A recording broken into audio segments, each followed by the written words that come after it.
Em poucas palavras. Um olhar sobre o mundo, a vida e a sociedade, à luz da Palavra de Deus, com Augustus Nicodemos. Olá, estamos começando mais uma edição do programa Em Poucas Palavras. Que bom contar com a sua audiência todos os dias aqui nesta emissora. Eu sou Natsan Matias, comigo, pastor Augustus Nicodemos. Olá, pastor. Olá, Natsan, querido ouvinte. Mais uma vez, obrigado pela sua audiência. Nossa expectativa de mais um programa abençoador na sua vida. Há certos líderes evangélicos que defendem uma doutrina em que as pessoas carregam consigo uma certa herança espiritual maldita que mesmo depois de se entregarem a Cristo, ou seja, da conversão, ainda necessitam de uma espécie de tratamento espiritual para se verem totalmente livres destas maldições, inclusive daquelas de seus antepassados. Se trata da chamada maldição hereditária. É sobre isso que vamos falar no programa de hoje. Pastor Augustus, como podemos entender a prática da quebra de maldições hereditárias à luz da Palavra de Deus? É com o senhor. Tá certo. Natsan, de fato isso aí é uma prática bem espalhada em muitas igrejas evangélicas. Eu diria que é mais naquelas igrejas de linha neopentecostal e algumas de linha pentecostal também. A grande pergunta que a gente tem que fazer, Natsan, é se quebra de maldições é bíblico. Porque se a Bíblia ensina, então nós devemos aceitar, e mais do que isso, devemos praticar também.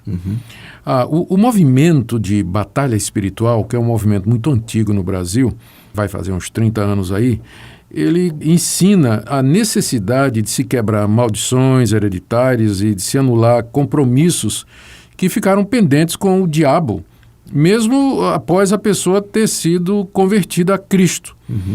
Eles dizem que nós herdamos as maldições que acompanharam nossos antepassados, né, por causa de pecados e pactos demoníacos, e que nós precisamos anular essas maldições e essas maldições hereditárias. Então são dois tipos. Um tipo de maldição que é causado por pactos, conscientes ou não, feitos com o diabo antes da nossa conversão, pela prática do ocultismo, o pecado não resolvido, etc.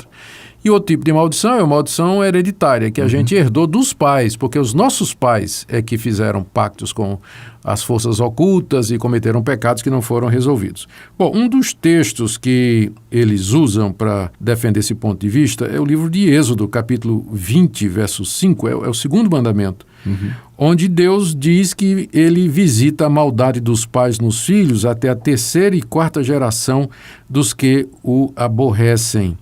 É aquele mandamento que diz assim: não farás para ti imagem de escultura, e não as adorarás, e no fim ele termina dizendo que Deus, embora faça misericórdia, né, até 1000 gerações, mas também ele castiga a maldade dos pais nos filhos até a terceira e quarta geração. Bom, a verdade, Natsan, é que ensinar que Deus faz cair sobre os filhos as consequências dos pecados do pai é só metade da verdade. Sim. Não é? A Bíblia também diz que se um filho de um pai idólatra e adúltero vir as obras más de seu pai, temer a Deus e andar em seus caminhos, nada de que o pai fez cairá sobre ele. A conversão e o arrependimento individuais quebram na existência das pessoas a maldição hereditária. E isso é uma coisa que só é possível por causa da obra de Cristo. É esse o ponto que é enfatizado pelo profeta Ezequiel na sua pregação ao povo de Israel da época. Está lá em Ezequiel 18. O que é que acontecia? Ezequiel profetizou ao povo de Israel depois do cativeiro, depois que a nação foi invadida pelos assírios e babilônicos. E o povo ficava dizendo assim: nós não pecamos, e isso que está acontecendo é resultado dos pecados dos nossos pais. E eles até estavam usando um provérbio do tipo assim: os pais comeram uva verde, mas os dentes dos filhos é quem botaram. Seria mais ou menos hoje dizer que os pais comeram a feijoada, mas o desarranjo foi dos filhos, né? Então eles estavam dizendo que estavam sofrendo as consequências dos pecados dos pais. Aí Deus manda o profeta Ezequiel, é só ler o que está lá no capítulo 18 de Ezequiel: a alma que pecar, esta morrerá.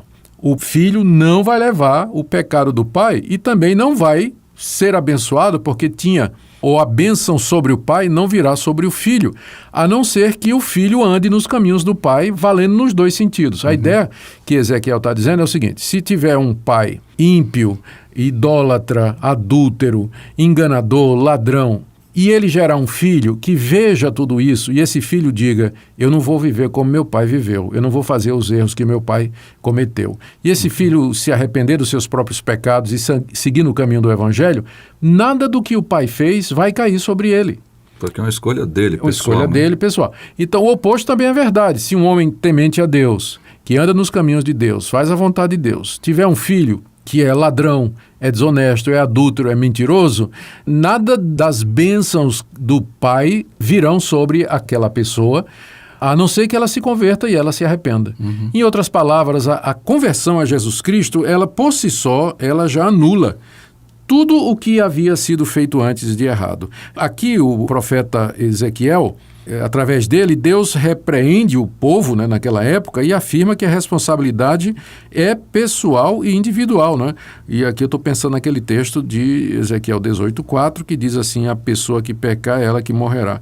Então, essa passagem é muito importante, Nathan, porque mostra de que maneira o próprio Deus interpreta, através de Ezequiel, o significado de Êxodo 25. Ou seja, Deus castiga a maldade dos pais nos filhos que andam nos mesmos caminhos dos seus pais.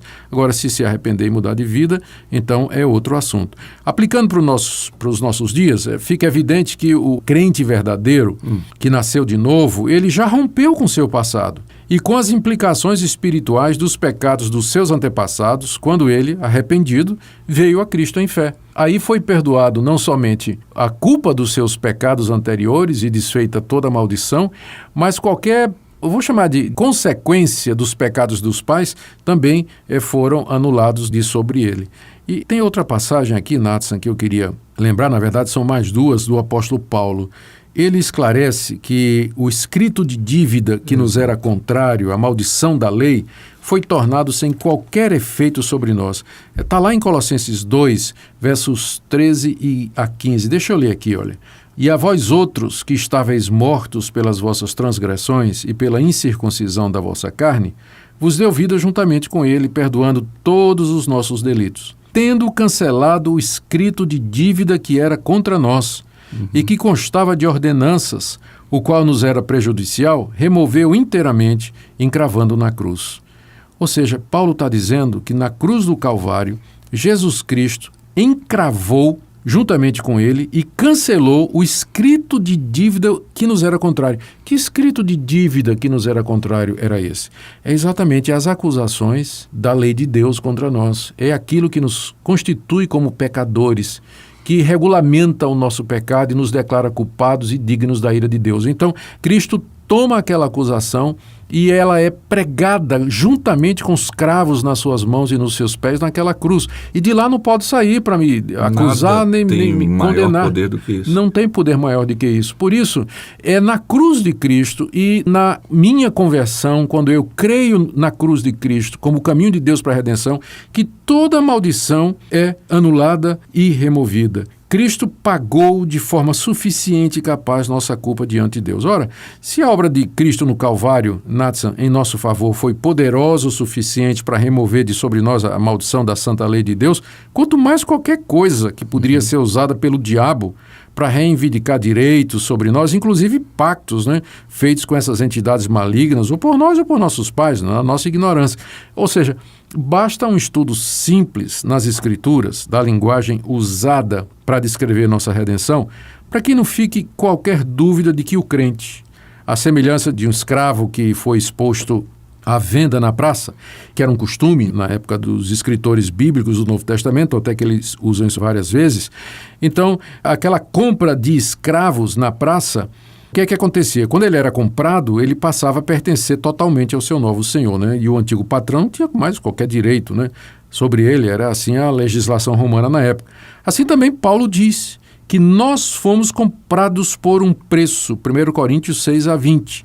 E o termo que ele usa lá, não é, comprados por um preço, significa comprar, redimir, pagar um resgate, que era um termo usado exatamente para comprar aquele escravo na praça.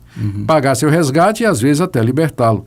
E agora, uma vez que nós somos livres, né, nós não podemos nos deixar outra vez escravizar. É o que Paulo diz em 1 Coríntios capítulo 7, verso 23. Né? A Bíblia toda ensina que a gente já foi resgatado pelo sangue precioso de Cristo. Tem mais uma passagem aqui. O apóstolo Paulo diz na segunda carta aos Coríntios: se alguém está em Cristo, nova criatura é. As coisas antigas passaram, eis que se fizeram novas. Bem claro isso. Bem claro, né? Não há mais nenhuma maldição que Cristo já não tenha quebrado na cruz e que já não tenha sido desfeita na hora da conversão e do novo nascimento. O que os crentes precisam, Natsan, é santificação e não quebra de maldição, para crescerem mais e mais no conhecimento de Deus e no serviço dele. Isso é que é a chave, né? O processo de santificação, de caminhar nessa direção. Agora, veja, eu não estou negando que uma pessoa que era macumbeiro, uma pessoa que era envolvida no ocultismo, não estou dizendo que depois que ela se arrependeu e creu em Jesus como Senhor e Salvador e passou a andar no caminho do Evangelho, eu não estou dizendo que essa pessoa não precisa de cuidados especiais.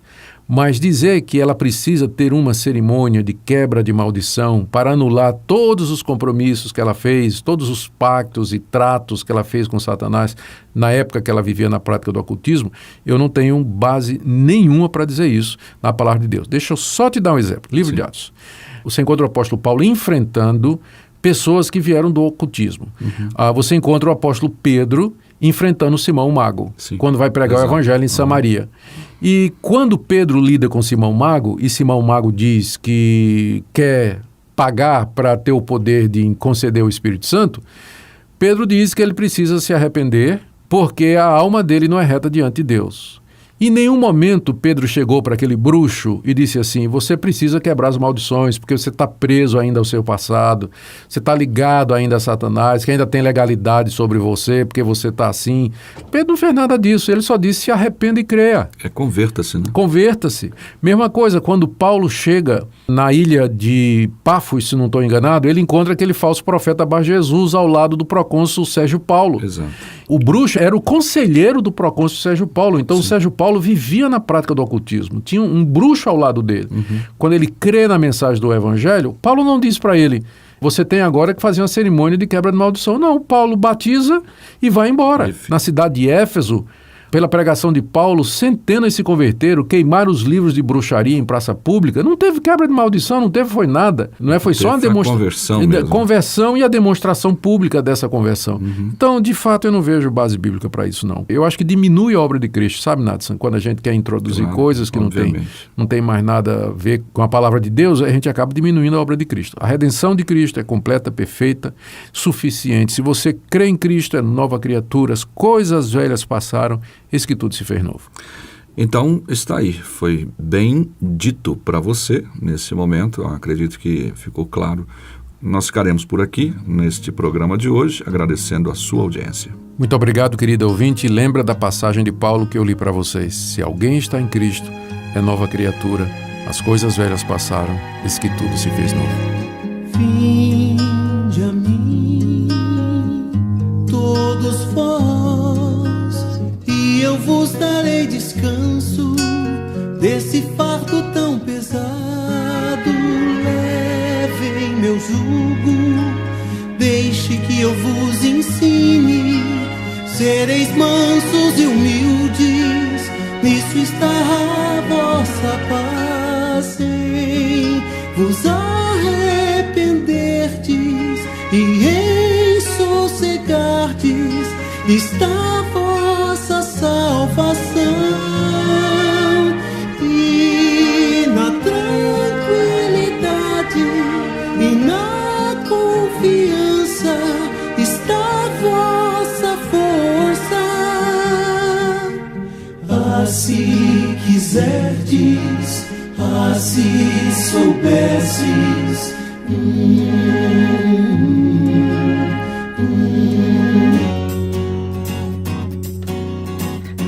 Em poucas palavras, um olhar sobre o mundo, a vida e a sociedade, à luz da Palavra de Deus. Apresentação: Natsan Matias. Comentário: Augustus Nicodemos. Um programa da Primeira Igreja Presbiteriana de Goiânia, Rua 68, esquina com 71 Centro. Visite o nosso site www.pipg.org. Apoio: Seminário Presbiteriano Brasil Central, Goiânia.